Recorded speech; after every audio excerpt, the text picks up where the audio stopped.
আল্লাহ যাকে মাফ করতে চাইবেন তাকে একটা পর্দার আড়ালে নিয়ে যাবেন, জিজ্ঞেস করুন, এই বান্দা এইসব কাজ করছো?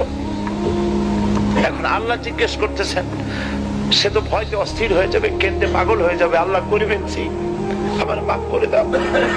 আল্লাহ পাক তার জবানে সমস্ত পাপের কথা শুনে সে যখন অনুতপ্ত হয়ে কাঁদতে থাকবে, আল্লাহ বলবেন, যা মাফ করে দিলাম, জান্নাতে চলে যা। এইটা হচ্ছে হিসাবে ইয়াসির। আল্লাহুম্মা হাসিবনি হিসাবান ইয়াসিরা। কাবা শরীফ মানুষ যখন তাওয়াফ করে, এই তাওয়াফের ষষ্ঠ তাওয়াফে একটা দোয়া আছে। এই দোয়া আমি যখনই পড়ি আমি চোখের পানি রাখতে পারি না। ষষ্ঠ চক্কর একটি দোয়া আছে। দোয়াটা হচ্ছে,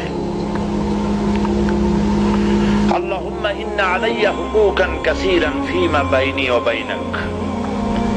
হায় আমার রব, তোমার সাথে আর আমার সাথে অনেক দেনা পাওনা আছে, আর তোমার বান্দাদের সাথেও আমার অনেক দেনা পাওনা আছে।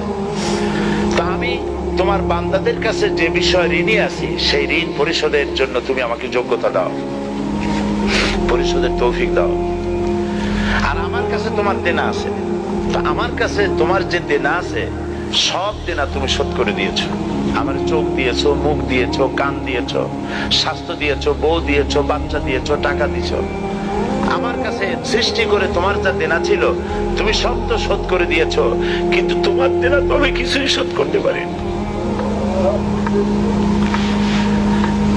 তোমার দেনা আমার শোধ করার একটা পথ আছে মাবুদ, সেই পথটা হলো তুমি আমার মাফ করে দাও।